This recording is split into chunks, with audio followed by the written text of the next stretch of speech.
الحمد للہ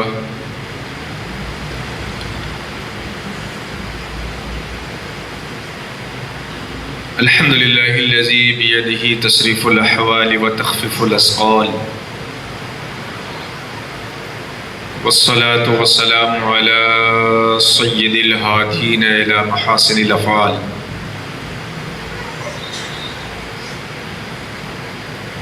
وعلى آلہ واصحابہ المضارعین لہ فی الصفات والاعمال اما بعد۔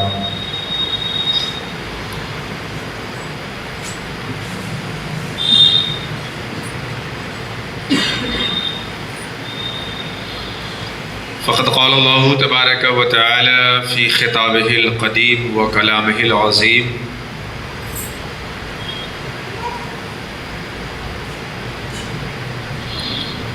اعوذ باللہ من الشیطان الرجیم بسم اللہ الرحمن الرحیم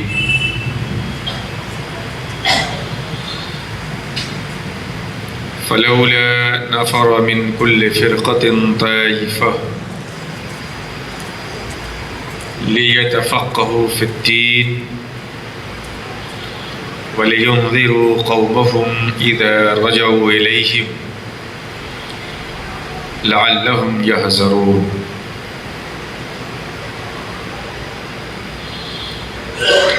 صدق اللہ العلی العظیم وبلغنا رسولہ النبی الامین الکریم ونحن على ذلك لمن الشاہدین والشاکرین والحمد للہ رب العالمین۔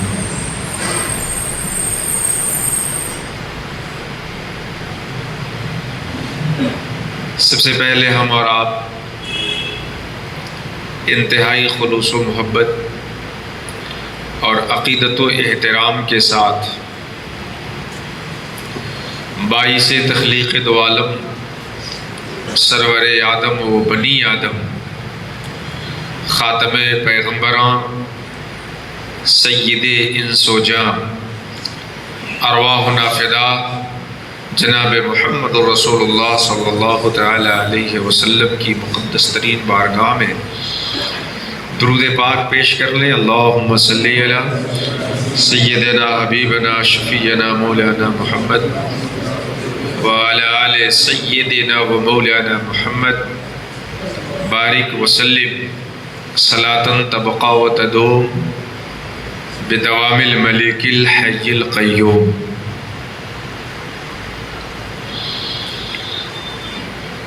آج کی یہ بابرکت مجلس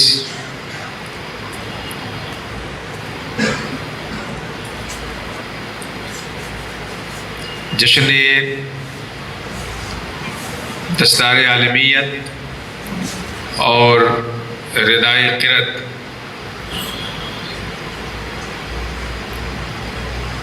کے عنوان سے سجی ہے اور ہم لوگ اس میں شرکتوں کی سعادت سے مالا مال ہو رہے ہیں۔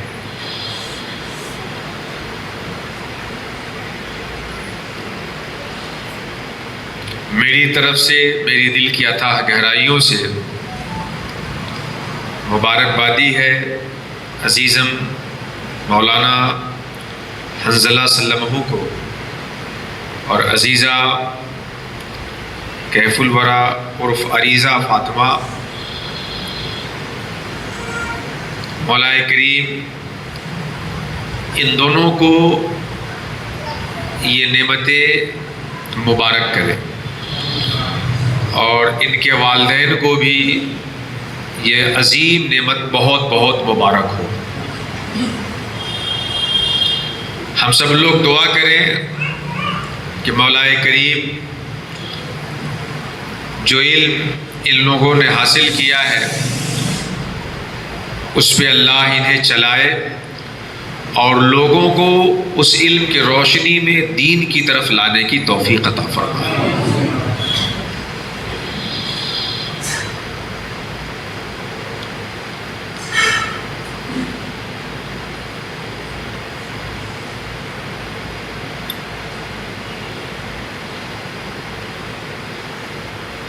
علم و ہنر سے پاتی ہے انسانیت فروغ،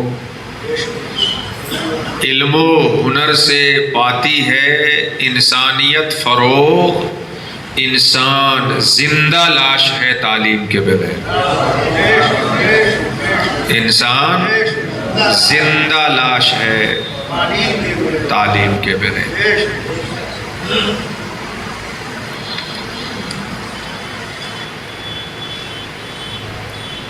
قرآن حکیم کے اندر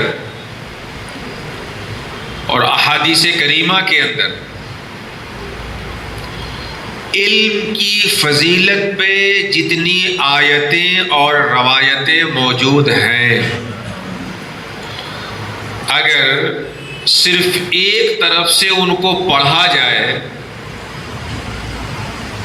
اور بغیر کچھ کیے ہوئے اس کا ترجمہ آپ کو سنایا جائے تو بھی یہ 1-2 گھنٹے کی مجلس ناکافی ہے۔ قرآن حکیم کے اندر اللہ تبارک و تعالی نے الگ الگ اسلوب میں، الگ الگ زاویے سے، الگ الگ نہج و طرز سے بندوں کے سامنے علم کی فضیلت کو ظاہر فرمایا ہے، ذکر فرمایا ہے۔ اور خود آقا کریم صلی اللہ تعالی علیہ وسلم نے احادیث کریمہ میں مختلف انداز میں، مختلف اسلوب سے، مختلف مثالوں سے علم کی اہمیت کو اپنے ماننے والوں کے سامنے سرکار دو عالم نے واضح فرمایا ہے۔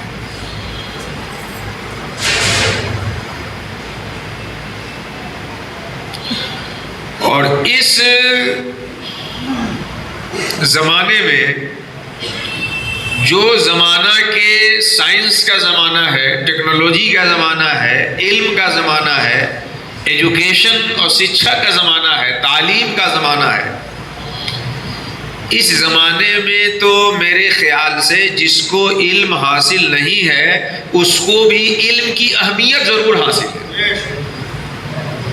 جسے علم حاصل ہے اسے تو علم بھی حاصل ہے اور اہمیت بھی اس کی حاصل ہے، لیکن جسے نہیں بھی حاصل ہے وہ علم کی اہمیت کو ضرور سمجھ چکا ہے کہ اس زمانے میں علم کے بغیر انسان کی زندگی نہیں چل سکتی ہے۔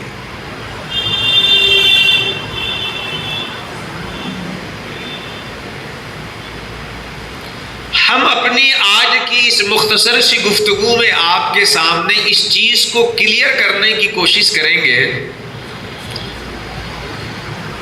کہ علم اور انسان کا رشتہ کیا ہے۔ علم کا اور انسان کا جو رشتہ ہے یہ کون سا رشتہ ہے؟ علم انسان کے لیے کتنا ضروری ہے؟ میری گفتگو کا پہلا پوائنٹ ہوگا علم اور انسان کے بیچ رشتے کی نوعیت۔ علم اور انسان کے بیچ جو سمبند ہے، کانٹیکٹ ہے، یہ کس طرح کا ہے؟ اور دوسرا پوائنٹ یہ ہوگا کہ جب علم انسان کے لیے ضروری ہے تو وہ کون سا علم ہے جو انسان کے لیے نہایت ضروری ہے، جس علم کو چھوڑ کر انسان کبھی بھی کامیاب نہیں ہو سکتا؟ وہ کون سا علم؟ تو پہلا پوائنٹ علم اور انسانیت کا ربط، دوسرا پوائنٹ جو علم کے انسان کے لیے ضروری ہے اس علم کی نوعیت کیا ہے، اور تیسرا پوائنٹ میری گفتگو کا یہ ہوگا کہ جو علم انسان کے لیے ضروری ہے آج ہم اس علم کو حاصل کرنے میں کس حد تک ہیں اور کس مقام تک پہنچے۔ یہ 3 اہم نکات ہوں گے میری گفتگو کے۔ اس 3 کو اگر آپ ذہن نشین کر لیں گے تو میری گفتگو سمجھنے میں آپ کو آسانی ہوگی۔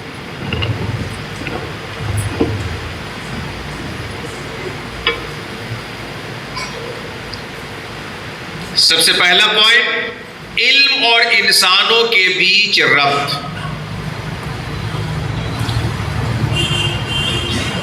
تو آپ اس پوائنٹ میں میرا یہ جملہ اپنے ذہن و دماغ کی ڈائری پہ محفوظ رکھیے کہ علم انسانیت کی اصل پونجی ہے۔ انسانوں کی اصل پونجی ہے، رأس المال ہے۔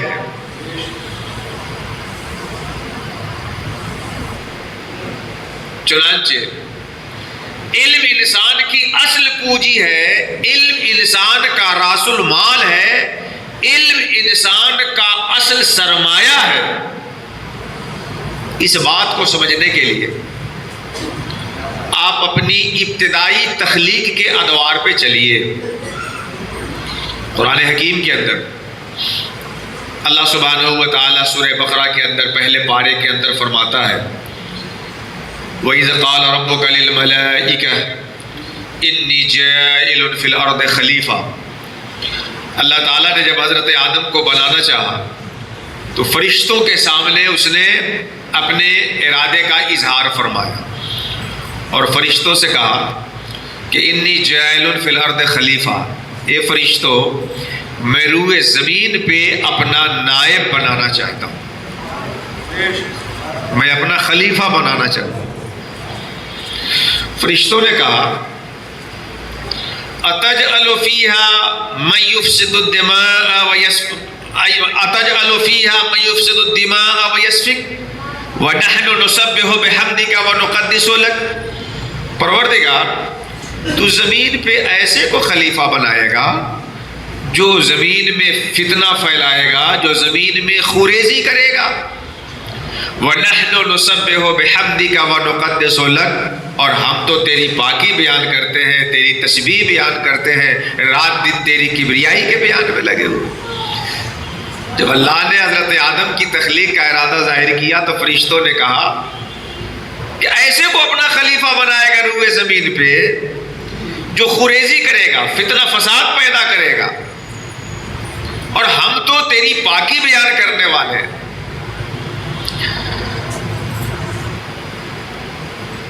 اللہ رب العزت نے فرمایا انی اعلم ما لا تعلمون، فرشتوں میں وہ جانتا ہوں جو تمہیں پتہ نہیں ہے۔ اس کے بعد علم آدم الاسماء کلہا، اللہ تعالیٰ نے حضرت آدم کو، ہم سب کے باپ حضرت آدم علی نبینا علیہ السلام کو تمام اسماء کا علم سکھایا۔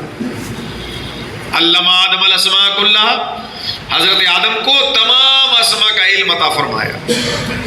ثم عرضهم علی الملائکہ، پھر حضرت آدم کو فرشتوں کے سامنے پیش کیا اور فرشتوں سے کہا انبئونی باسماء ہؤلاء ان کنتم صادقین، اے فرشتوں تمہیں یہ دعویٰ ہے کہ بڑی تسبیح بیان کرنے والے ہو، بڑی پاکی بیان کرنے والے ہو، ذرا ان اسماء کے بارے میں بتاؤ تو۔ اب فرشتوں کو تو علم تھا نہیں، فرشتے کہتے ہیں سبحانک لا علم لنا الا ما علمتنا انک انت العلیم الحکیم، پروردگار مجھے تو اتنا ہی علم ہے جتنا تو نے سکھایا ہے، اس کا علم تو ہمیں ہے ہی نہیں، تو ہی خوب جاننے والا ہے، تو ہی حکمت والا ہے۔ پھر اللہ تعالیٰ نے حضرت آدم سے کہا انبئہم باسمائہم، حضرت آدم نے تمام اسماء کا ذکر جب کر دیا تو اب فرشتوں کے سامنے حضرت آدم کی برتری ظاہر ہو گئی اور فرشتے بھی مان گئے کہ بھلے ہم تسبیح پڑھنے والے زیادہ ہیں مگر خلافت ربانیہ علم کی بنیاد پر حضرت آدم کو مل رہی ہے۔ یہ ہے ہماری تخلیق کا پس منظر، اور اسی سے انسان کا رشتہ علم سے اور علم کا تعلق انسان سے کیسا ہے یہ واضح طور پر سمجھ میں آ جاتا ہے۔ علم کا تعلق انسان سے اور انسان کا تعلق علم سے کیسا ہے اسی سے واضح طور پہ سمجھ میں آ جاتا ہے۔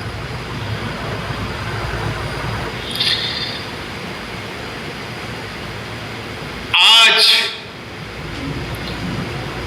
اللہ تعالی کی طرف سے انسان کو ملنے والی اسی نعمت علم کا کمال ہے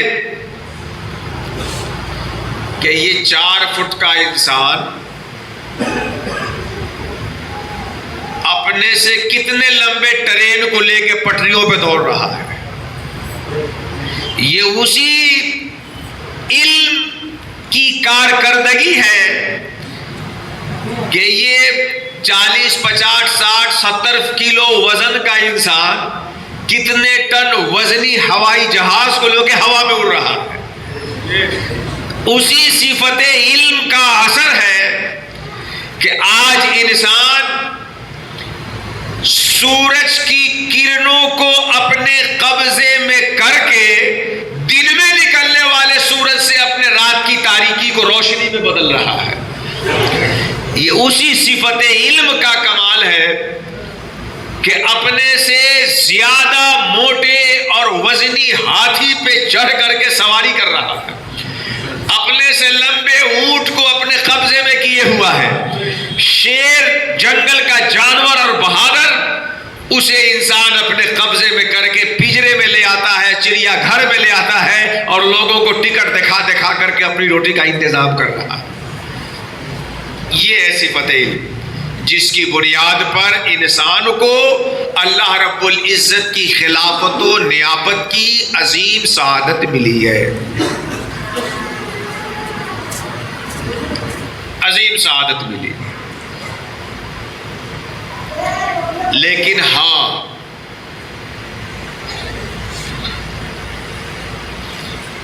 ہمیں اس علم کی بنیاد پر جو اللہ کے نائب اور اللہ کے خلیفہ ہونے کی سعادت ملی ہے, اس علم کو سمجھنا ہوگا اور اپنے اس پونجی کی حفاظت کرنی ہوگی اور اپنے اندر اسے لانا ہوگا اور اپنے آنے والی نسلوں میں اس نعمت کو منتقل کرنا ہوگا. اس علم دراصل کائنات کی جتنی چیزیں ہیں جان رکھنے والی, ساری چیزیں کھاتی ہیں بھوک لگنے پہ, پیتی ہے پیاس لگنے پہ, اپنے رہنے کے لیے ایک مکان کا انتظام بھی کرتی ہے. لیکن چونکہ انسان اللہ رب العزت کا خلیفہ اور نائب ہے, اسے علم کی نعمت ملی ہوئی ہے, تو انسان کو بھوک لگے گی یہ بھی کھائے گا, پیاس لگے گی یہ بھی پیے گا, مکان بنا کر یہ بھی اس میں رہے گا. مگر انسان کے انسان ہونے کی بنیاد پر ذمہ داری یہ ہے کہ دیگر جانور کو بھوک لگی وہ کھانا کھا لیے, بکری ہے گھاس چر لے گی, چارہ کھا لے گی, پیٹ بھر گیا کام اس کا ختم, پیاس لگی پانی پی لی کام اس کا ختم, آگے اب اس کی کوئی ذمہ داری نہیں ہے. انسان کی ذمہ داری یہ ہے کہ ہمیں بھوک لگی ہے تو ہم کھانا کھائیں گے اور کھانا کھا کے بھوک ختم کرنے کے ساتھ یہ ذمہ داری بھی ہے کہ وہ کھانا جس نے دیا ہے اس رب کو پہچانے اور اس کا شکر ادا کرے اور اس کی مرضی کے مطابق اپنی زندگی کے ادوار طے کرے. ہمیں پیاس لگے گی ہم پانی پیئیں گے, لیکن پینے کے بعد اب ہمارے علم کی ذمہ داری یہ ہوگی کہ وہ پانی کس رب نے بنایا ہے, کیسے بنایا ہے, ہمارے حلق سے کیسے اتارا, اندر جانے کے بعد اس نے کیسے ہمیں سیرابی دی اور کس طرح اس نے ہمیں یہ نعمت عطا کی. اب ہمیں اس کا شکر بھی ادا کرنا ہوگا جس رب نے ہمیں پانی عطا کیا. تمام جانور مکان بنا کے رہ رہے ہیں, گھونسلہ بنا کے رہتے ہیں, سوراخ میں رہتے ہیں, ہم بھی گھر میں رہتے ہیں, لیکن ہم جب گھر میں رہیں گے تو ہمیں رب کا شکر ادا کرنا ہوگا کہ کیسے اس نے یہ نعمت ہمیں عطا کی. تو علم سے انسانیت کا جو رشتہ ہے وہ بڑا پرانا اور بڑا گہرا رشتہ ہے. اس لیے اگر انسان علم سے الگ ہو رہا ہے تو وہ اپنی اصل پونجی کو کھو رہا ہے, اپنے اصل سرمایہ حیات کو کھو رہا ہے. اچھا, اب جب علم ہماری اصل پونجی ہے, ہمارا راس المال ہے,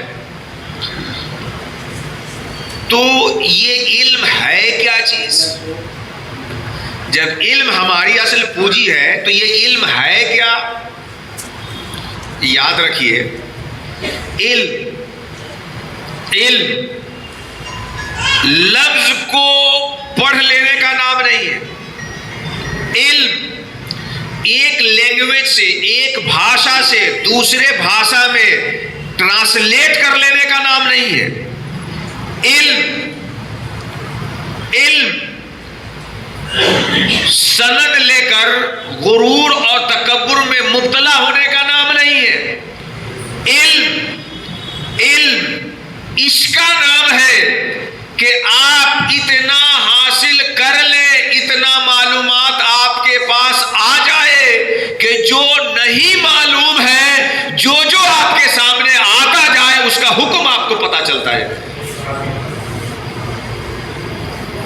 علم کس کا نام ہے؟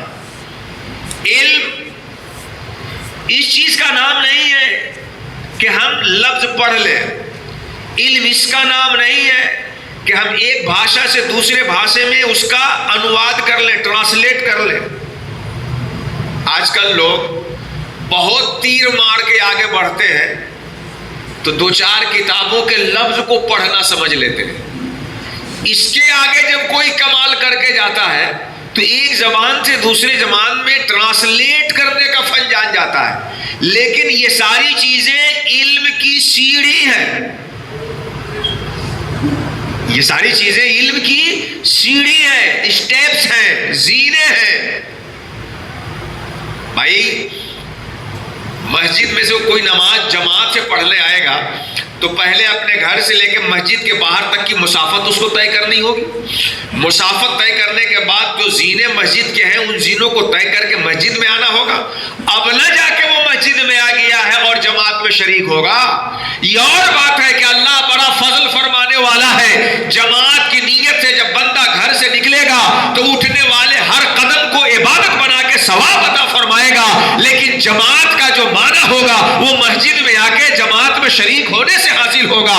علم کے نام پر جو سفر شروع کیا جاتا ہے اللہ اس ہر قدم پہ ثواب عطا فرماتا ہے، لیکن علم کی حد یہ ہے کہ بندے کو اتنی نعمت مل جائے کہ جو معلومات حاصل نہیں ہے وہ ساری چیزیں اس کے سامنے آئے تو معلوم ہوتی چلی جائے۔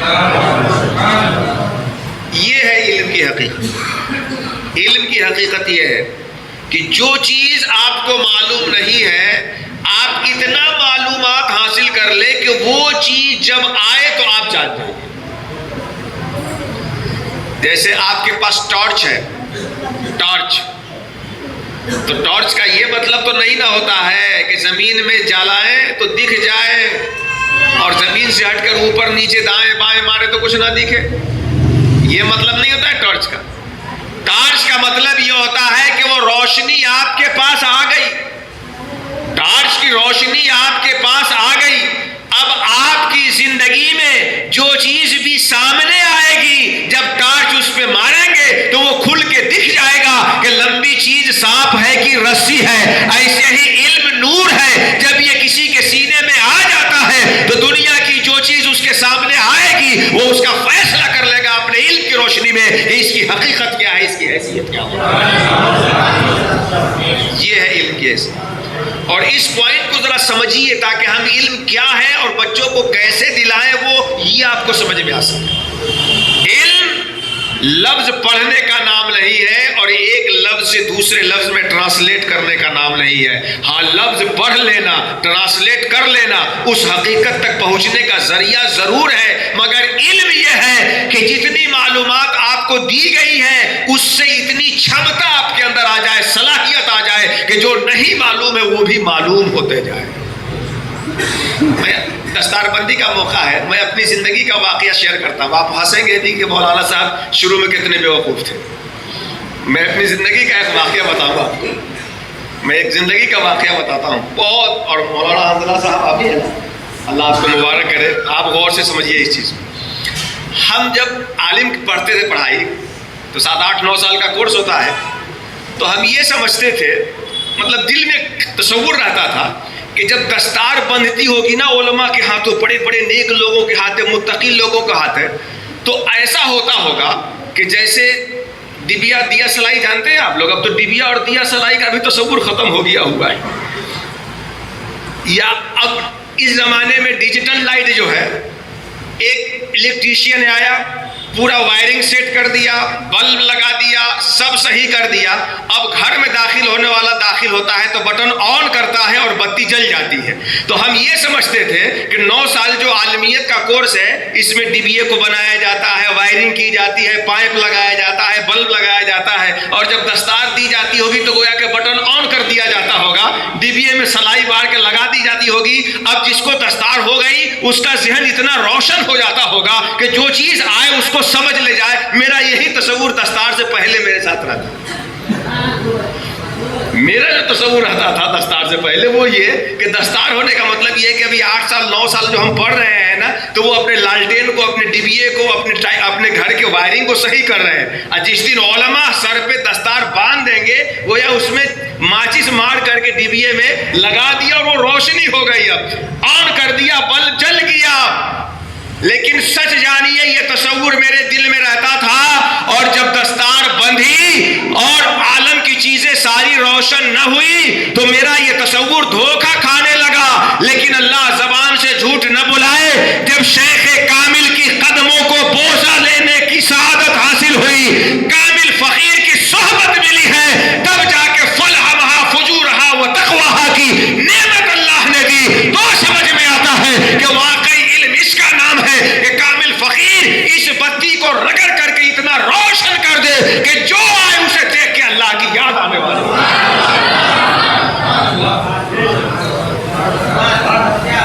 کیونکہ علم کا مقصد یہ ہوتا ہے کہ ہم نے جو کچھ جانا اس سے یہ صلاحیت ہمارے اندر آ جائے کہ اب جو بھی جانے اس سے نہ جاننے والی چیز کو جان جائے. یہ ہے علم کا مفہوم. اسی لیے میں کیا ماہرین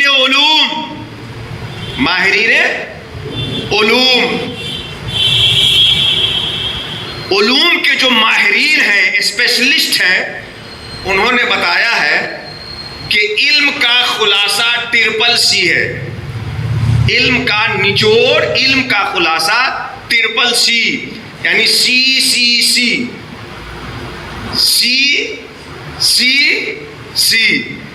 تین سی اگر ہو جائے کسی کے اندر تو سمجھنا چاہیے کہ علم آ گیا اس کے اندر. نمبر اول سی کانفیڈنس, نمبر اول کانفیڈنس, نمبر 2 کریٹیویٹی, اور نمبر 3 کیریکٹر. CCC یہ ہے علم کا خلاصہ. نمبر 1 کانفیڈنس, خود اعتمادی, بھروسہ, کامل یقین. نمبر 2 کریٹیویٹی, آپ نے جو علم حاصل کیا ہے اس سے کوئی نئی چیز بن رہی ہے کہ نہیں. جو آپ نے معلومات حاصل کی اس کے روشنی میں نئی چیزوں کا علم بھی مل رہا ہے کہ نہیں, کریٹ ہو رہا ہے کہ نہیں, اس سے کسی مجہول کا علم. اور تیسری چیز کیریکٹر, وہ علم کچھ آپ کے اندر بھی اثر دکھایا ہے یا صرف تقریر کرنے کے لیے یہی تک رہ گیا. تو علم کا خلاصہ CCC. Number 1 confidence, number 2 creativity, number 3 character. اس کو اگر اردو زبان میں آپ تعبیر کریں ان 3 سی کے خلاصے کو, تو علم کا سب سے پہلا مرحلہ ہوتا ہے یقین کامل. یقین کامل. اور دوسرا مرحلہ یہ ہے کہ جب یقین ہوگا تو اس سے عمل کا بچہ نکلے گا. تو اس علم پہ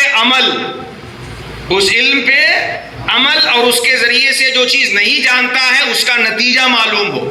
اور تیسری چیز اخلاق و آداب. بڑا جامع جملہ کہا جاتا ہے کہ علم جب انسان کے اوپر سے گزر جاتا ہے تو انسان ماڈرن بنتا ہے, اور علم جب انسان کے اندر چلا جائے تو اس کے اندر کیریکٹر جنم لیتا ہے. علم جب انسان کے اوپر سے گزر جائے تو وہ ماڈرن بنے گا. اگر علم اندر نہیں گیا ہے تو ابا جبا کبا لمبے لمبے سب دکھائیں گے, اور اگر علم اندر چلا گیا ہے تو ابا جبا تو رہے گا ہی لیکن اخلاق و آداب بھی اس کی زندگی میں آئیں گے. سبحان اللہ, سبحان اللہ, سبحان اللہ. علم اگر اوپر سے گزر گیا تو صرف ماڈرن بنے گا وہ, صرف فیشن دکھائے گا. اور علم اگر اندر چلا گیا ہے تو عاجزی اس کے اندر آئے گی, اخلاق و آداب اس کے اندر آئیں گے, اچھی سیرت و کردار کا حامل بنے گا. تو علم کا جو خلاصہ ہے وہ 3 سی ہے. نمبر 1 کانفیڈنس, یقین. اسی لیے قرآن حکیم میں سورہ بقرہ کے بالکل شروع میں کیا کہا گیا؟ الف لام میم ذالک الکتاب لا ریب فیہ, اس کتاب میں کوئی شک نہیں, ھدی للمتقین, یہ کتاب متقیوں کے لیے ہدایت کا سامان ہے.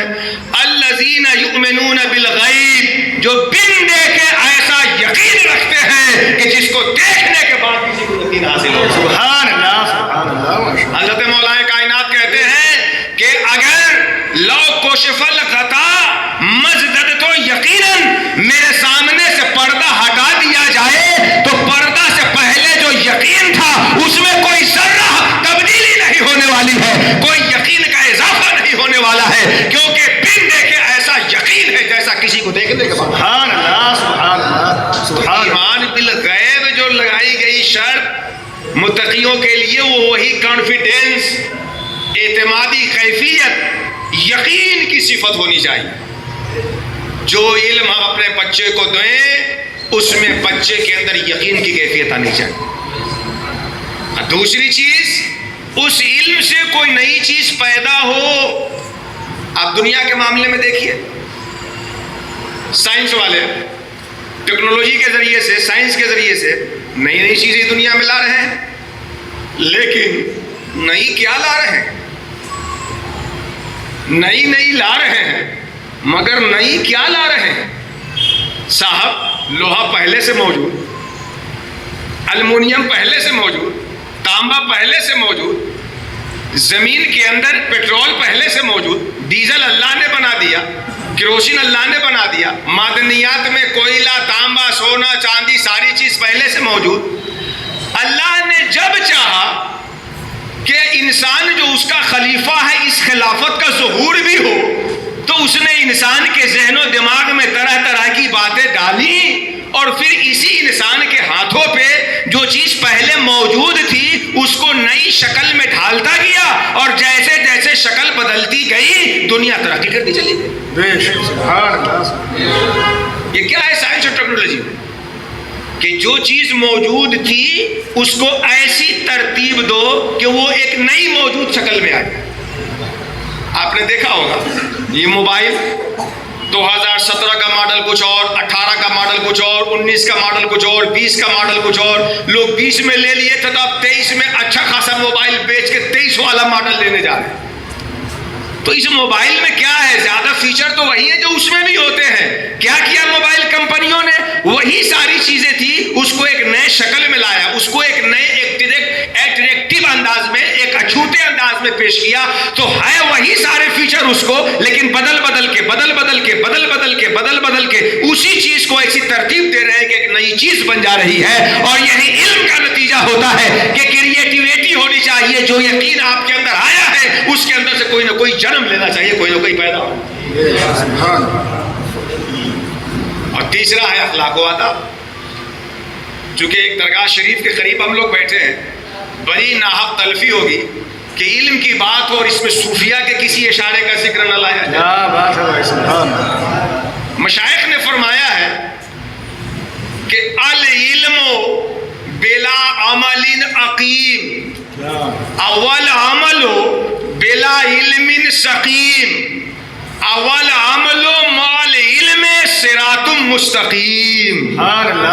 میں سمجھاؤں گا آپ لوگوں کو عربی سینٹنس کا مطلب, لیکن مشائخ کا یہ قول ہے کہ اگر کسی کے اندر عمل ہو اور علم نہ ہو,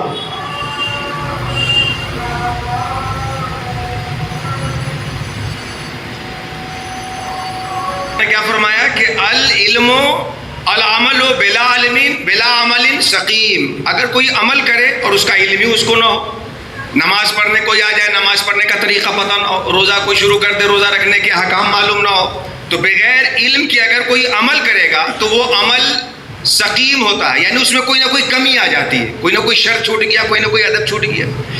اور اگر کسی کے پاس علم ہو اور عمل نہ کرے تو علم بغیر عمل کے عقیم ہوتا ہے، یعنی بانج ہوتا ہے، جس پھل سے کوئی جس درخت سے کوئی پھل ہی حاصل نہ ہو۔ اور العلم مال عمل، علم بھی ہو اور اس کے اوپر عمل بھی ہو تو یہی صراط مستقیم ہے۔ تو صراط مستقیم یہ ہے کہ علم ہو اور اس علم پہ پھر عمل ہو۔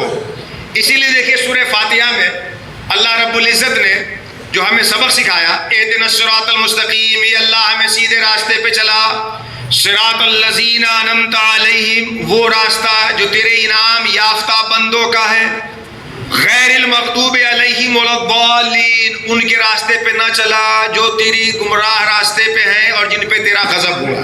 تو دیکھیے انعام یافتہ کی ایک جماعت ہوئی اور جو انعام یافتہ سے ہٹے ہوئے ہیں ان کی دو جماعت ہوئی۔ صراط الذین انعمت علیہم، صراط مستقیم جو تیرے انعام پانے والے بندوں کا راستہ ہے، تو انعام پانے والوں کی جماعت ایک ہوئی، اور غیر المغضوب علیہم ولا الضالین، اور انعام یافتہ کے علاوہ اپوزٹ جو ہیں لوگ ان کی دو جماعت ہوئی، ایک مغضوب ایک دال۔ تو جس کے اندر علم ہی نہ ہو وہ ہو جائے گا دال، اور جس کے اندر علم ہو اور عمل نہ ہو وہ ہو جائے گا غضب الہی کا شکار، اور جس میں علم اور عمل دونوں ہو جائے وہ انعام یافتہ لوگوں کی جماعت میں شریک ہے۔ جس کے اندر علم ہی نہیں ہوا وہ دال ہو گیا، گمراہ ہو گیا، پتہ ہی نہیں ہے کہ کہاں جانا، اور علم ہے عمل نہیں ہے تو وہ مغضوب ہوا، جان کے نہیں کر رہا، اس پہ غضب ہوگا۔ اور جس پہ علم اور عمل دونوں ہو جائے وہ انعام یافتہ لوگوں کے ساتھ ہو گیا، وہ صراط مستقیم پہ چلنے والا ہو۔ تو علم کا پہلا مرحلہ ہے یقین، کانفیڈینس، اور دوسرا مرحلہ ہے کریٹیویٹی، کہ اس یقین سے عمل کی پیدائش ہونی چاہیے، اس یقین سے عمل کی پیدائش ہونی چاہیے۔ صاحب جب بھی یقین ہوتا ہے تو عمل تو بچے کی طرح ساتھ لگا رہتا ہے، ایسا ہو ہی نہیں سکتا کہ یقین ہو اور عمل نہ ہو، نہیں ہو سکتا۔ میں بارہا مثال دیتا ہوں، آپ نے سنا بھی ہوگا، یقین ہو اور عمل نہ ہو ہی نہیں سکتا۔ اس مجمع میں سب لوگ بیٹھے ہیں، چپکے سے بچہ کہہ دے آپ کے کان میں کہ چچا آپ جس مصلے پہ بیٹھے ہیں نا اس کے اندر ایک سانپ گیا تھا مغرب کے بعد، کان میں خبر آئی، عمل شروع ہو جائے گا۔ ہو سکتا ہے بچہ مذاق بھی کیا ہو، آج کے بچوں کا کیا لیا، وہ تو چچوں کا خوب مذاق اڑاتے ہیں، لیکن کہہ دیا بچے نے، اب عمل شروع۔ بچے نے بڑا احسان کیا، ہم کو بتا دیا ہے، جو پھنسے وہ جس کو نہ بتائے جگہ بدل دیں گے نا، نہ بھی بدلیں گے، تکلفاً بیٹھ بھی گئے مارے شرم کے، تو کان ہماری طرف بھلے آپ کے ہو لیکن پورا دماغ اس کی طرف ہوگا جدھر صاحب جانے کی بات بتائی جائے گی، اور قریب سے چوہا بھی جائے تو اٹھ کے بھاگیں گے کہ اب نکل گیا ہوگا، آپ تکلف میں مارے بیٹھنے کی بھی ضرورت نہیں۔ بجلی کے لائٹ کو پکڑنے کی بات کی جائے، تار کو چھونے کی آپ نہیں پکڑیں گے، کیونکہ یقین ہے کہ جل جائیں گے، کرنٹ مار دے گی، مر جائیں گے۔ زہر پینے کو کہا جائے نہیں پیے جائیں گے کیونکہ یقین ہے عمل ہو رہا ہے۔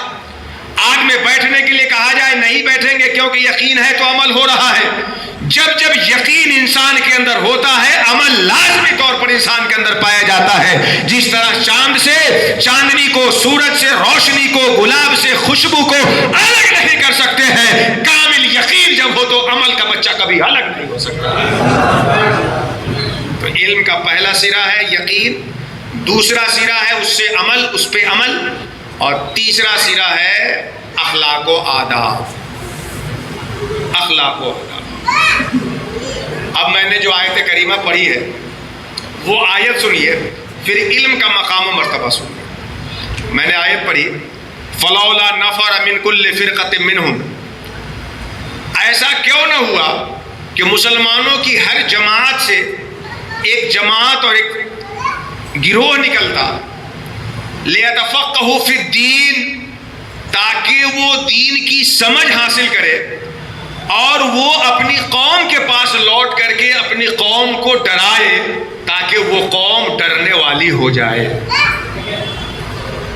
اس میں اللہ رب العزت نے کیا فرمایا کہ ہر جماعت سے، ہر فرقے سے، ہر آبادی سے طالبان علوم الہیہ چاہیے، ہر محلے سے، ہر خاندان سے، ہر گھر سے فرقے کو بڑھا دیجئے گا تو پورا محلہ بن جائے گا، سمیٹیے گا تو ایک گھر بن جائے گا۔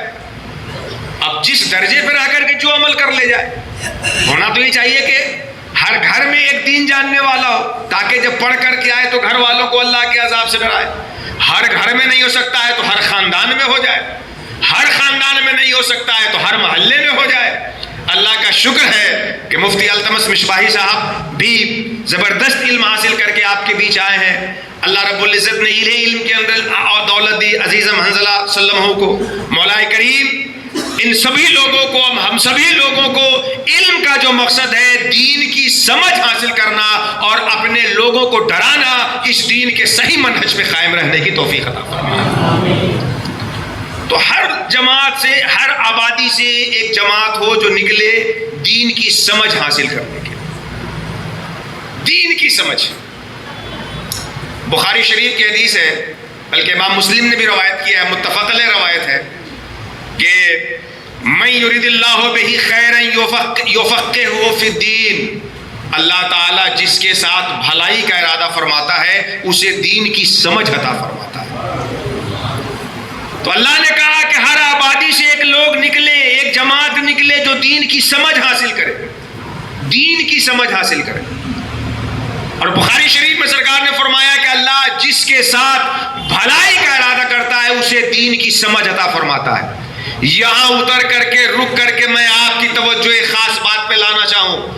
آج ہمارا سماج ایسا بن گیا ہے کہ باہر ہمیں مسلمان ہونے کے نام پہ ہر طرح کے مسائل سے دوچار کیا جا رہا ہے، اور ہم اندر مسجد میں آ کر کے الگ الگ ٹوپی ہے، الگ الگ کرتا ہے، الگ الگ امامے کا رنگ ہے، الگ الگ مدرسے سے پڑھ کے آئے ہیں، الگ الگ خانقاہ کے پیر صاحب سے عقیدت رکھتے ہیں، تو اس کی بنیاد پہ الگ الگ ٹولی بنا کر کے آپس میں انتشار کر رہے ہیں۔ اس سے ہمیں بچنا ہوگا اور دین کی اصل اور صحیح سمجھ کی طرف آنا ہوگا، جس کی طرف قرآن نے ہمیں نشاندہی کی ہے کہ ہر جماعت سے کچھ لوگ نکلے جو دین کی سمجھ حاصل کرے اور وہ اپنی قوم کو جا کر کے اللہ کے عذاب سے ڈرانے کا کام۔ اور آج ہمارے اندر دین کا تصور مضبوط ہونے کے بجائے اپنی جماعت، اپنی گروہ اور اپنی عصبیت کا تصور مضبوط ہوتا ہے، اور پڑھتے بھی ہیں تو وہی، اور آ کے تبلیغ بھی کرتے ہیں تو اسی جماعت کی، نہ کہ دین کی سمجھ حاصل کر کے دین بتانے کی کوشش۔ اللہ رب العزت نے کیا فرمایا کہ لِیَتَفَقَّهُوا فِی الدِّینِ، ہر آبادی سے ایک جماعت نکلنی چاہیے جو دین سمجھے، اور وہ جب دین کی سمجھ حاصل کر لے اور لوٹ کے آئے اپنے گھر اور اپنے خاندان والوں میں تو انہیں ڈرائے، تاکہ اب گاؤں کے، گھر کے، خاندان کے، محلے کے لوگ عذاب الہی سے ڈر کر اللہ کی نافرمانی سے رک جائیں اور اللہ جو پسند کرتا ہے ان کاموں کو کرنے والے بن جائیں۔ تو دین کی سمجھ حاصل ہونی چاہیے۔ صاحب دو چار کتاب کا ترجمہ کر کے، دو چار امتحان پاس کر کے دستار باندھ لینا یہ ایک الگ چیز ہے، اور دین کی سمجھ ملنا اور حاصل کرنا یہ ایک الگ چیز ہے۔ میں اپنی طرف سے کچھ نہیں کہہ رہا ہوں، عالم اسلام کی عبقری شخصیت امام غزالی رحمۃ اللہ تعالی علیہ کے توسط سے اس آیت کو ذرا سمجھنے کی کوشش کیجیے۔ اللہ نے کیا فرمایا کہ فلولا نفر من کل فرقۃ منهم طائفہ، ہر آبادی سے، ہر جماعت سے کچھ لوگ نکلے جو دین کی سمجھ حاصل کریں، دین کی سمجھ، اور وہ اپنی قوم کو جب جائیں تو اللہ کے عذاب سے ڈرائیں تاکہ ان کی قوم عذاب سے ڈر جائے۔ دین کی سمجھ، فقہ فی الدین۔ اور حدیث شریف میں بھی سرکار نے فرمایا کہ اللہ تعالیٰ جس کے ساتھ بھلائی کا ارادہ فرماتا ہے اسے دین کی سمجھ اور فقہ عطا فرماتا ہے۔ اب امام غزالی کی بات سنیے، اللہ نے فرمایا کہ نکلے تاکہ دین کی سمجھ حاصل کرے، اور دین کی سمجھ ہوتی کیا ہے یہ سنیے امام غزالی کی زبانی۔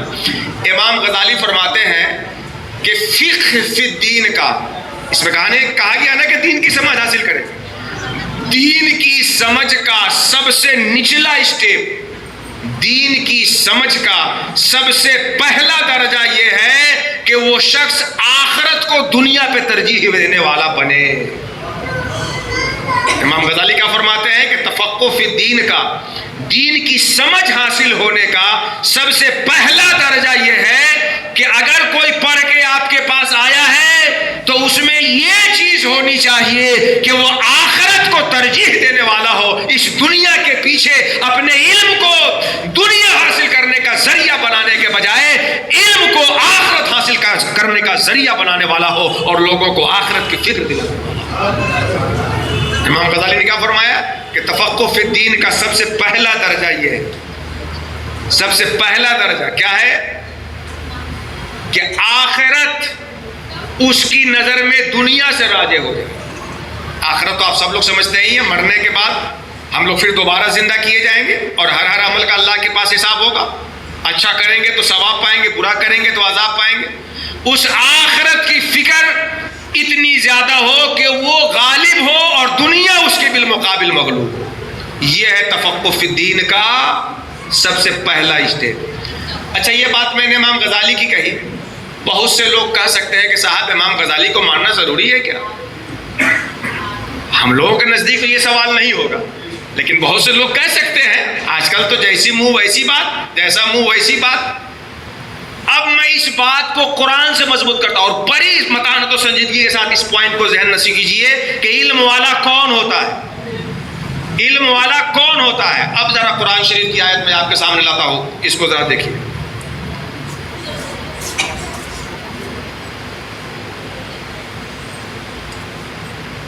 قارون کا نام تو آپ لوگوں نے سنا ہوگا، قارون کا نام، جس کے بڑے خزانے تھے۔ ان خزانوں کی چابیاں اتنی تھی کہ کئی جماعت والے، طاقتور والے اٹھاتے تھے اور اونٹوں پہ رکھتے تھے۔ اس قارون کا واقعہ اللہ رب العزت نے جہاں قرآن حکیم میں ذکر کیا ہے وہاں ذرا پائی۔ اللہ رب العزت فرماتا ہے فَخَرَجَ عَلَىٰ قَوْمِهِ فِي زِينَتِهِ، ایک دن قارون اپنے پورے مال و متاع کو لے کر کے اپنے ٹھاٹ باٹ کا، اپنی قوت کا، اپنی شوکت کا، اپنی دولت کا مظاہرہ کرنے میلہ کے دن پہنچا۔ آپ نے دیکھا ہوگا نا بھائی، جس کے پاس پیسہ ہوتا ہے وہ مظاہرے کے دن کو کبھی نہیں بھولتا۔ شادی کے موقع پہ آج کل شادیاں چل رہی ہے نا، آپ کا بیٹا اگر 5,000 کا پہن کے آیا ہے تو میرا بیٹا 7,000 کا اس میں پہن کے چلے گا، دیکھتے ہیں کہ اس کے پاس زیادہ پیسہ ہے۔ اس طرح کے مواقع پیسے والے لوگ اپنی بیوقوفی میں خوب ڈھونڈتے ہیں۔ قارون جس کے پاس دولت اتنی ہو، وہ کیا کرتا؟ میلے کے دن اپنے پورے خزانے کو ٹھاٹ باٹ لے کر کے میلے میں پہنچا۔ اب آگے کا مرحلہ سنیے۔ فخرج علی قومہ فی زینتہ، میلے کے دن اپنے قوم میں نکلا۔ قال الذین یریدون الحیات الدنیا، جب قارون کو اور اس کے خزانے کو ٹھاٹ باٹ کے ساتھ جب لوگوں نے دیکھا تو وہ لوگ جو اس دنیاوی زندگی کے مرید ہیں، الذین یریدون الحیات الدنیا، جو لوگ اسی دنیاوی زندگی کو سب کچھ سمجھتے ہیں، اسی دنیاوی زندگی کا ارادہ کرتے ہیں، ان لوگوں نے جب قارون کا خزانہ دیکھا تو کیا کہا ان لوگوں نے؟ یا لیت لنا مثل ما اوتی قارون، کاش قارون کو جو ملا ہے مجھے بھی ملا ہوا ہوتا۔ یہ تمنا کن لوگوں کی ہوئی؟ جو دنیاوی زندگی کے ارادہ کرنے والے تھے۔ قرآن کا اسلوب ذرا سمجھیے۔ قارون جب خزانے کے ساتھ لوگوں کے بیچ نکلا تو جو لوگ دنیاوی زندگی کو ہی سب کچھ سمجھنے والے تھے، انہوں نے قارون کا خزانہ دیکھ کے کہا کاش جیسا قارون کو ملا تھا مجھے بھی ویسا ہی ملا ہوتا۔ ارے ایسا ہوتا ہے نا، جب آپ جاتے ہیں ودھائک جی کے گھر کے قریب سے گزرتے ہیں، ان کے بنگلے پہ جب نظر نہیں جمتی تو اندر سے ایک ہنکاری تو اٹھتی ہے نا، نظریں تو پھسل جاتی ہے نا کچھ دیر کے لیے، کاش میرا بھی بنگلہ ایسا ہوتا۔ ایک تصور آتا ہے کہ نہیں آتا؟ اور خاص طور سے میں ان لوگوں کے لیے کہتا ہوں جو دنیا پہ دین کو ترجیح دے کے زندگی گزار رہے ہیں، وہ غور سے سنیں۔ جن لوگوں نے دنیاوی زندگی کا ارادہ کرنے والے تھے، ان لوگوں نے کہا کاش مجھے بھی ویسا ملا ہوتا جیسا قارون کو ملا ہے۔ انہ لذو حظ عظیم، قارون تو بڑا خوش نصیب ہے، بڑا حصہ پایا ہے۔ یہ جملے کن کے تھے؟ جو دنیاوی زندگی کو سب کچھ سمجھنے والے تھے۔ آگے دیکھیے، وقال الذین اوتوا العلم، اور اس کے مقابلے میں علم والوں نے کیا کہا؟ بس یہی مجھے آپ کو سمجھانا ہے، یہی آپ کو سمجھانا ہے کہ علم ہوتا کیا ہے اور علم جس کے سینے میں ہوتا ہے اثر کیا ڈالتا ہے۔ جو دنیاوی زندگی کا ارادہ کرنے والے تھے، انہوں نے جب قارون کے خزانے کو دیکھا تو کیا کہا؟ ارے کاش مجھے بھی ویسا ملا ہوتا جیسا قارون کو ملا ہے. بڑا حصے والا آدمی ہے قارون. لیکن اس کے بالمقابل قرآن کا اسلوب دیکھیے. قال الذین اوتوا العلم، وہ لوگ جنہیں علم ملا تھا ان لوگوں نے کیا کہا؟ ویلکم، ارے دور بھلا ہو تمہارا، قارون ایسا کوئی بڑی قسمت والا تھوڑے ہے. ثواب اللہ خیر لمن آمن وعمل صالحا، ایمان لانے والے اور عمل صالح کرنے والے کو اللہ جو اجر عطا فرمائے گا وہ قارون کے خزانوں سے بہتر ہوگا. یہ بولی کس کی ہوگی؟ الذین اوتوا العلم، جنہیں کیا ملا ہوا ہوگا؟ علم ملا ہوا ہوگا.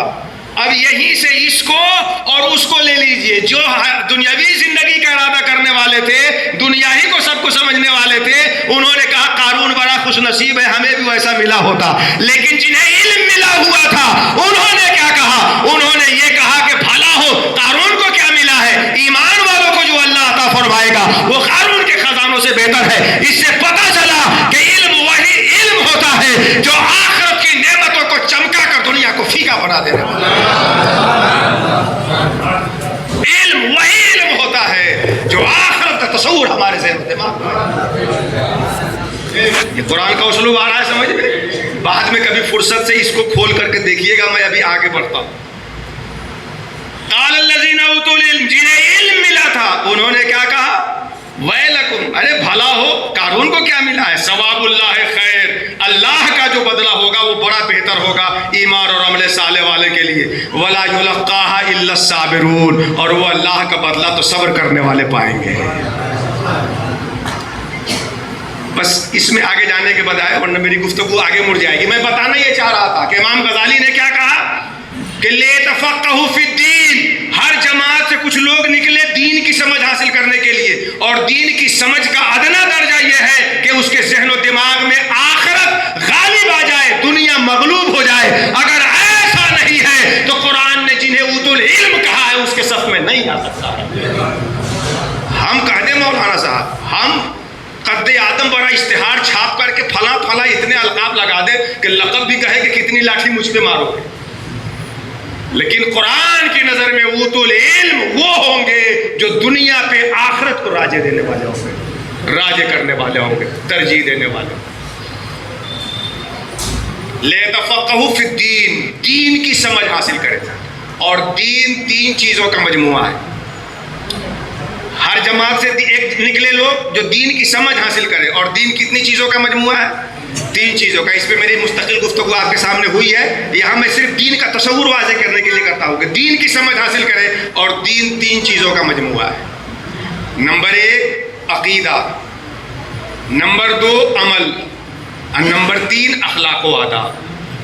تو ہر جماعت سے کچھ لوگ ایسے ہوں جو وہاں جائیں جہاں تینوں کے آداب سمجھائے جاتے ہیں. عقیدہ بھی صحیح کر کے آئے ہمارے بیچ، عمل بھی درست کر کے آئے ہمارے بیچ، اخلاق و آداب بھی درست کر کے آئے ہمارے بیچ. تب جا کر کے دین کی تفقہ کا صحیح معنی. عقیدہ بھی صحیح ہونا چاہیے تب جا کے دین کا معنی ہوگا. عمل بھی صحیح ہونا چاہیے، اخلاق و آداب بھی صحیح ہونا چاہیے. یہ تینوں ہوگا تب جا کے دین ہوگا. اور حدیث جبریل میں سرکار نے تینوں کے مجموعے کو دین کہا بھی ہے. وہ بڑی تفصیلی حدیث ہے جس میں جبریل سرکار کے پاس آ کے ایمان، اسلام، احسان کے بارے میں پوچھتے ہیں. جب چلے گئے تو سرکار نے پوچھا جانتے ہو کون تھے؟ صحابہ نے کہا یا رسول اللہ ہم کیا جانے، ہم تو اتنا ہی جانتے ہیں جتنا آپ مجھے بتاتے ہیں. سرکار نے فرمایا وہ جبریل آئے تھے، یعلمکم دینکم، تمہیں تمہارا دین سکھانے آئے ہوئے تھے. تو دین میں ایک حصہ ایمان ہے جس کو ماننا ہے، دوسرا حصہ عمل ہے جس کو کرنا ہے، تیسرا حصہ عقیدہ ہے، ایک اخلاق و آداب ہے. تو ہمارے بیچ کا جو آدمی نکلے علم حاصل کرنے کے لیے، اسے عقیدے کا بھی علم ہو، عمل کا بھی علم ہو، اور اخلاق و آداب کا بھی علم ہونا چاہیے. اور ہمیں دین کی سمجھ حاصل کرنے کے لیے اور اس سے روشنی پانے کے لیے عقیدہ بھی درست کرنا ہوگا، عمل بھی صحیح کرنا ہوگا، اخلاق و آداب بھی سدھارنا ہوگا. عقیدہ کیسا ہونا چاہیے؟ اہل سنت و جماعت کے مطابق. اہل سنت کے 2 امام ہیں، شیخ ابو منصور ماتریدی اور شیخ ابو الحسن اشعری. اصول عقیدہ میں تو کسی کی پیروی نہیں ہوتی ہے، لیکن فروع عقیدہ میں ان کی پیروی کی جاتی ہے. اشعری بھی ہمارے امام ہیں، ماتریدی بھی ہمارے امام ہیں، دونوں اہل سنت کے امام ہیں. عمل کے باب میں 4 امام ہیں جن کے فقہ مدون ہیں: امام مالک، امام شافعی، امام اعظم، امام احمد ابن حنبل. یہ 4 امام ہیں. ان میں سے کسی کی بھی کوئی پیروی کرے گا تو وہ اہل سنت سے ہوگا، اہل سنت سے باہر نہیں ہوگا.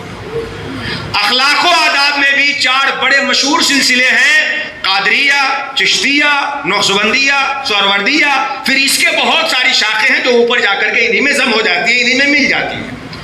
تو عقیدے میں ان کے مطابق ہو، عمل میں ان کے مطابق ہو، اور آداب و احکام میں جو طریقت کے امام ہیں ان سے جا کر کو سجرہ ملتا ہو. یہ تینوں چیزیں حاصل ہوگی تب جا کر کے دین حاصل ہو.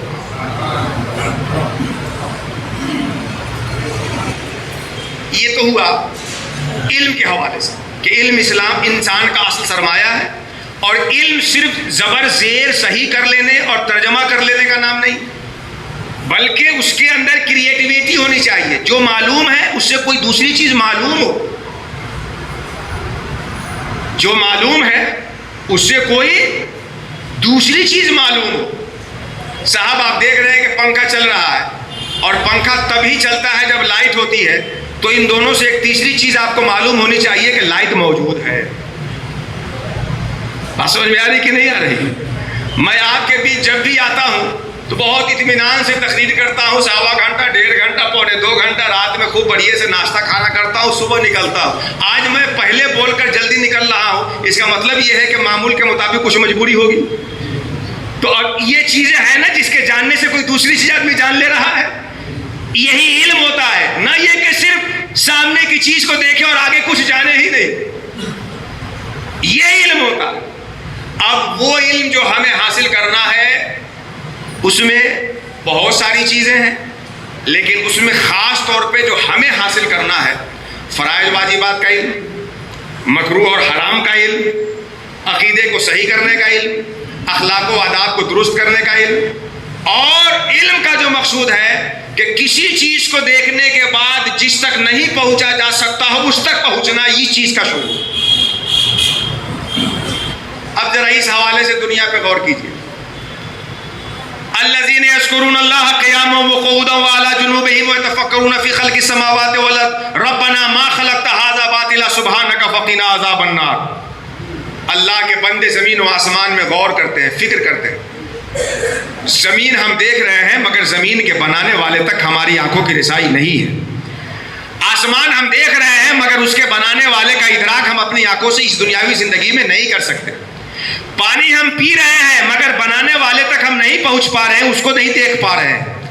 گاڑی سے چل رہے ہیں، جانور پہ چڑھ کے مسافتوں کو طے کر رہے ہیں مگر اس کے بنانے والے کو نہیں دیکھ پا رہے ہیں. علم کا مقصد یہ ہوتا ہے کہ جو آپ کے پاس معلوم اور موجود ہے اس سے غیر مرئی کو حاصل کریے. تو علم کا اصل کمال یہ ہے کہ زمین پہ چلے اور بنانے والے کو پہچاننے والا ہو جائے، آسمان کے نیچے زندگی گزارے اور اس کے بنانے والے کو پہچاننے والا ہو جائے، پانی سے پیاس بجھائے اور اس کے بنانے والے کا عارف بن جائے. گر طالب صادق ہے تو پر غور سے اس کو کل عالم کثرت ہے تصوف کرے. علم کا جو اصل کلام اوپر کمال ہوگا، اوپر چڑھ کر کے وہ کائنات کی چیزوں کو جاننے کے بعد اس کے بنانے والے کی طرف آگے بڑھے. یہ علم کا مقصود ہوتا ہے. میری دعا ہے کہ مولا کریم علم جو ہمارا اصل سرمایہ ہے اس اصل سرمایہ کو ہمیں بحال کرنے کی توفیق عطا فرمائے. آج بڑا المیہ ہے کہ جس پیغمبر پہ سب سے پہلی وحی پڑھنے کے لیے آئی، اقرا پڑھیے، اس نبی کی امت پڑھنے میں سب سے پیچھے. علم پہ تقریر سن کر کے تو خوب مزہ آتا ہے، لیکن صرف تقریر سننے اور کرنے سے جہل کا اندھیرا نہیں مٹے گا، اس کے لیے قدم بڑھانے کی ضرورت ہے. بڑا المیہ ہے. ایک کانسٹر گریزیل تھا، فرانس کا رہنے والا مستشرق، انگریز مفکر. اس نے سرکار کی سیرت پہ کتاب لکھی. اس میں وہ لکھتا ہے سرکار کی سیرت کو بیان کرتے کرتے جب غار حرا پہ پہنچتا ہے اور پہلی وحی کا تذکرہ کرتا ہے تو قلم روک دیتا ہے اور وہ کہتا ہے کہ میں نے دنیا کے بڑے بڑے جتنے مشہور قائدین ہیں سب کی زندگی پڑھی ہے اور اس پہ ریسرچ کیا ہے، لیکن مسلمانوں کے پیغمبر نے علم حاصل کرنے کی جتنی تلقین کی ہے اتنی کسی نے اپنے ماننے والے کو نہیں کی ہے. اور پھر وہ یہ جملہ بھی لکھتا ہے کہ اس کے ساتھ افسوس بھی اس بات پہ ہے کہ جتنی تلقین ان کے پیغمبر نے علم حاصل کرنے کی تھی، مسلمان علم میں اتنا ہی پیچھے ہے۔ حضرت مفتی افضل حسین صاحب لاہوری سے انٹرویو لیا گیا تھا بہت پہلے کہ جی دیگر قومیں پڑھائی میں آگے بڑھ جاتی ہیں، غریب بھی ہوتے ہیں تو بچے کو پڑھا لیتے ہیں، کوئی مونگ پھلی بیچ کر کے، کوئی سبزی بیچ کے، کوئی ٹھیلا چلا کے، آئے دن اخبار میں اس طرح کے پیپر خبریں آتی رہتی ہیں کہ فلاں جو ہے ایسے کر کے اپنے بیٹے کو پڑھا لیا، بیٹی کو پڑھا لیا۔ مسلمان اپنے بچوں کو کیوں نہیں پڑھا پاتے؟ بڑا پیارا جواب دیا تھا انہوں نے کہا تھا کہ دوسری قوم کے لوگوں کے پاس جب کسی دن پیسہ زیادہ ہو جاتا ہے، کمائی کچھ زیادہ ہو جاتی ہے، تو اس کو بچا کے رکھ لیتے ہیں اپنے بچوں کو پڑھانے کے لیے۔ رکشہ چلانے والا ہے، ڈیلی 300 کماتا ہے، آج 500 کما لیا تو 200 رکھ لیا الگ نکال کے۔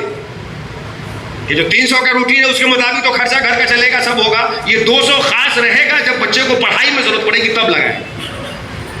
اور مسلمانوں کا حال یہ ہے کہ جس دن ان کے پاس کچھ زیادہ پیسے آتا ہے، ان کو وہیں سے قصاب کی دکان نظر آنے لگتی۔ دوسری قوم کے پاس جب پیسے ہوتے ہیں تو وہ بچا کے رکھتے ہیں بچوں کو پڑھانے کے لیے، اور ہمارے پاس جب پیسہ ہوتا ہے تو اس کو ہانڈی میں ڈال کر کے بھون کر کے اسی وقت ختم کر دینے کی کوشش کرتے ہیں۔ حد ہو گئی۔ آج مسلمان کپڑا پہننے میں غریب نہیں ہے۔ آج اگر 10 شادی میں جانی ہے تو 10 الگ الگ جوڑے ہوں گے۔ صاحب کیا کہیں گے لوگ کہ وہاں بھی یہی پہن کے آیا تھا اور یہاں بھی یہی پہن کے آیا ہے۔ مزاج بنائیے اپنے اندر کہ ہم جب شادی میں جائیں تو اس پہ فخر کرنے کے بجائے کہ ہمارے بیٹے کا لباس زیادہ قیمتی ہے، اس بات پہ فخر کرے کہ ہمارے بیٹے کا جو تعلیمی معیار ہے وہ زیادہ بلند ہے۔ ہم جب کبھی رشتہ داروں کے ہاں تقریب میں جمع ہو 2-4-10 لوگ تو یہ مزاج چھوڑیے کہ ہمارا بچہ جو ہے وہ سب سے اچھا پہنے ہوا ہے، یہ مزاج اس کی جگہ لائیے کہ ہمارا بچہ سب سے بہتر پڑھنے میں ہے آگے۔ یہ مزاج پیدا کریں۔ کپڑا خریدنے میں ہم غریب نہیں، مکان بنانے میں بھی غریب نہیں۔ گھر کے بغل میں اگر زمین بک رہی ہو تو کہاں کہاں سے پیسے نکال کے لاتے ہیں کہ سمجھ میں نہیں آتا ہے کون سا خزانہ مل گیا۔ اور دسترخوان پہ تو دنیا کی کوئی قوم آپ کا مقابلہ نہیں کر پائی۔ ہم غریب کہاں ہو جاتے ہیں؟ بچے کو پڑھانا۔ معیار بدلیے، معیار بدلیے۔ اللہ نے دیا ہے تو کھائیے بھی پڑھائیے بھی، منع کون کرتا؟ اللہ نے دیا ہے تو پہنیے بھی پڑھائیے بھی، اللہ نے دیا ہے تو اچھا گھر بنا کے رہیے بھی پڑھائیے بھی۔ لیکن اگر گاڑی پھنس جائے، کھانے یا پڑھانے میں سے کسی ایک کو چوز کرنے کی نوبت آ جائے تو 2 وقت ہی کھائیے، دال روٹی ہی کھا لیجئے، مگر اپنے بچے کو جاہل رکھنا کبھی گوارا نہیں، جاہل رکھنا کبھی گوارا نہیں۔ میری بات نوٹ کیجئے، صرف ایک نسل پڑھا دیجئے آپ، صرف ایک نسل، آنے والی ساری نسلیں پڑھی لکھی ہو جائے گی۔ صرف ایک نسل، آپ ایک نسل پہ آپ محنت کر دیجئے۔ آپ باپ ہیں، بیٹے کو پڑھا دیجئے۔ آپ دادا ہیں، پوتے کو پڑھا دیجئے۔ نانا ہے، نواسے کو پڑھا دیجئے۔ ماما ہے، بھانجے کو پڑھا دیجئے۔ چچا ہے، بھتیجے کو پڑھا دیجئے۔ بھائی ہے، چھوٹے بھائی کو پڑھا دیجئے۔ ایک نسل صرف پڑھا دیجئے۔ جسے آپ پڑھا دیں گے وہ آنے والی نسل کے لیے ساری مصیبت گوارا کر لے گا، مگر آنے والی نسل کو جاہل رکھنا گوارا نہیں کرے گا۔ ایک نسل صرف پڑھانے کی کوشش کریں۔ ترمذی شریف کی حدیث ہے، رسول اللہ ارشاد فرماتے ہیں کہ ماں باپ کی جانب سے اولاد کے حق میں اچھی تعلیم اور اچھی تربیت سے بہتر کوئی تحفہ نہیں۔ اچھی تعلیم اپنے بچوں کو دے دے، اچھا انسان اپنے بچوں کو بنا دے، اس سے بہتر کوئی تحفہ نہیں۔ آپ کا بچہ کل بڑا ہو کر کے گھر بنا سکتا ہے، آپ کا بچہ کل گاڑی خرید کر کے اپنا شوق پورا کر سکتا ہے، آپ کا بچہ کل مہنگے اور من پسند قیمتی کپڑے بھی خرید سکتا ہے، لیکن آج اگر کپڑا خریدنے میں رہ گئے، گھر بنانے میں رہ گئے، تو آپ کا بچہ کل بڑا ہو کے علم کہیں سے بھی نہیں خرید سکتا ہے۔ آپ کا بچہ کل سب کچھ خرید سکتا ہے، علم نہیں خرید سکتا۔ اس لیے آج کچھ دے نہ دے، علم ضرور اپنے بچوں کو دے دیجیے۔ اب کچھ لوگ کہتے ہیں جی مولانا صاحب اب ہمیں نوکری کہاں ملنی ہے، ہم اپنے بچوں کو پڑھائیں. ارے تو کیا آدمی نوکر بننے کے لیے پڑھاتا ہے؟ پڑھاتا ہے اپنے نسل کو لوگوں کو نوکر بنانے کے لیے، نہ کہ نوکر بننے کے لیے. آپ اپنے بچوں کو پڑھا لکھا تو بنا لیجئے. جب آپ کا بچہ سماج کی ضرورت ہو جائے گا تو لوگ آپ کی داڑھی ٹوپی نہیں اپنی ضرورت دے کر کے آپ کے بچوں کے پاس آئیں گے. آپ کا بچہ جب سماج کی ضرورت ہو جائے، آپ کا بچہ بہترین لائر ہو جائے، بہترین انجینئر ہو جائے، بہترین ڈاکٹر ہو جائے، سارے لوگ علاج کرانے کے لیے آئیں گے. تو ہم اپنے بچوں کو پڑھائیں. اور میں اپنی ماں بہنوں سے عرض کرتا ہوں بڑی ادب کے ساتھ کہ زیور آپ کا حق ہے، آپ پہنے سنورے اپنے شوہروں کے لیے، لیکن جب بجٹ آپ کے شوہر کا اتنا کم ہو کہ یا تو پڑھائیں یا زیور خریدیں، تو زیور اپنے بچوں کو پڑھانے کے بعد بھی آپ خرید سکتی ہیں. اور اگر ہے زیور اور اس سال اسکول کے ایڈمیشن کے وقت اپنے شوہر کی مالی حالت ٹھیک نہیں ہے تو ہمارا بچہ پڑھائی چھوڑ کے جاہل بن کے گھر میں رہے، اس سے بہتر ہے کہ زیور گھر سے نکل جائے اور بچہ پڑھا لکھا بن جائے. زیور ہے اور مالی بجٹ خراب ہو گیا پھر زیور کیوں نہ جائے گا، لیکن بچے کا سال اگر خراب ہو گیا، علم سے رشتہ ٹوٹ گیا، مزاج اس کا بدل گیا، تو پھر پڑھائی کی طرف اس کا مزاج بنانے میں بڑا مشکل ہو جائے گا. تو آپ بھی مدد کریے اپنی نسل کو پڑھانے لکھانے میں، ہمارے بھائی لوگ بھی مدد کریں. کوشش کیجئے کہ ہم اپنی نسل کو پڑھائیں، اپنے نسل کو اچھا انسان بنائیں. جب آدمی پڑھ لکھ کر کے سماج کی ضرورت پڑ جائے گا تو اس کو نوکری ڈھونڈنے کی ضرورت نہیں ہوتی ہے، نوکری اس کے قدموں میں آ کر کے خود اس کے قدم بوسی کرتی ہے. اب سماج کی ضرورت تو بن جائے گی. اللہ سبحانہ و تعالیٰ مجھے کہنے سے زیادہ، آپ کو سننے سے زیادہ اپنے نسلوں کو علم سے جوڑنے کی توفیق عطا فرمائے. آمین آمین یا رب العالمین. پندہا دادے محاصل شد فرا وما علینا یا اخی الا البلاغ. السلام علیکم ورحمۃ اللہ تعالی وبرکاتہ.